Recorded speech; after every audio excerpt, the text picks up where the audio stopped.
When we talk about being a small group discipler, one of the things that we're talking about is what we're trying to do is express what Jesus did in ministry. And certainly Jesus had these 12 disciples. That was kind of his small group, if you will, that we talk about, that he was doing life with them, that they were closer, and he was having real intentional impartation in their lives, and they were doing life together as they were on the journey of growing and learning what it was like to express their faith like Jesus's. But sometimes we don't think deeply enough about how Jesus built that small group.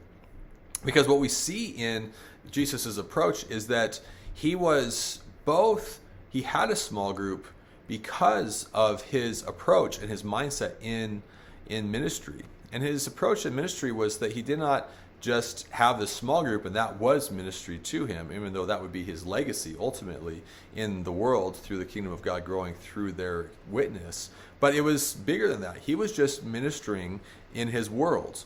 And so when we talk about ministry on a campus, oftentimes we talk about sometimes we delineate what we call intentional outreach, which is the idea of taking these principles during welcome week, during different times of the semester, whether it's during staff outreach hours during the week or different things like that, where we're kind of leaving our world, we're going into their world. Even as students, the dorms are no longer your world. Freshman classes and rhythms aren't really your world anymore, even if it's your campus at large, but you're kind of intentionally reaching out.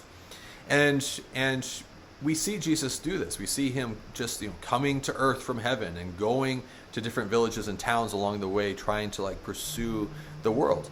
And we see that we are largely doing kind of what we call find, fight for, feed, which is where a lot of the attributes fit into under those kind of that progression of we find people that are okay with us, Jesus, in our community through our interactions.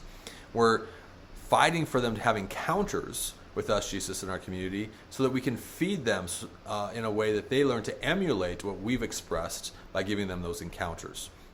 But when I think about my college years, a lot of my time was spent actually ministering to people that were just in my life. They were my fraternity brothers or the guys on my football team, or maybe they were just, random people, whether maybe it's class or what have you. And while I would always give Chi Alpha the primary influence in my life, they were the voice in my life that, peers that were living out their faith, pursuing after Jesus alongside of me, much of my time was spent, maybe most of my time probably was really spent in these other communities where I wasn't finding anybody. They were just there. They're my coworkers, that kind of thing. And so that progression of find, fight for, feed shifts. It goes from that to actually fight for first, because you don't have to find them, but you're fighting for them. And then you find the ones that are ready to be fed more intentionally. And so the question is, as we go into the semester, are you fighting for people in your classes? Are you fighting for those roommates? Are you fighting for those people in your world? When you're in that space, are you just being friendly? Honestly, I think it's as simple as that sometimes, fighting for them and having an encounter with you. Are you being friendly? Are you talking to people? Are you got your heads down and, peacing out as soon as class is over? Do you linger a little bit and talk with people? Are you looking for those opportunities to fight for them spiritually? When they're talking about Wasted Wednesday, are you talking about what you did with Outpost the night before? Are you ministering by praying for them when they're maybe feeling sick or something's going on in their life? Are you asking them faith type questions and just engaging with them about their experience and their faith journey in college? What's that been like for you? But you fight for them, and then you find the ones that are responsive to that pursuit, and then you begin to feed them more intentionally from there.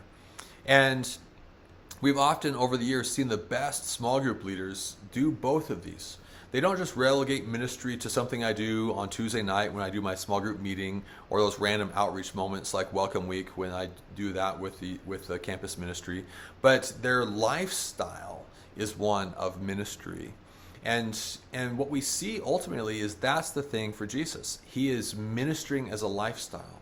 And he is just constantly, wherever he's at. I mean, there's certainly a sense of intentional outreach for him, but also just this intentionality in his life and he's ministering to the multitudes. The reason why he had a small group was not because he just had a group that he found that wanted to be part of a small group. He had a small group in many ways because he was just ministering to his world actively, and then drawing people into those closer and closer circles as he was intentionally ministering to his larger world. And so as you go through your semester, be a community that is just ministering to your world, ministering to the people around you. Don't make it something that you have to be randomly on the plaza at that random moment when you meet somebody that's part of a campus ministry to be invited into that community or to have a faith conversation. Be that community that loves Jesus in everything that you do. And just look for those opportunities to let the light of Christ shine through you. And through that, you'll find, yes, you'll have almost as the fruit of a lifestyle of ministry, an effectiveness in the small group discipleship that we call you to. Have a great day, guys.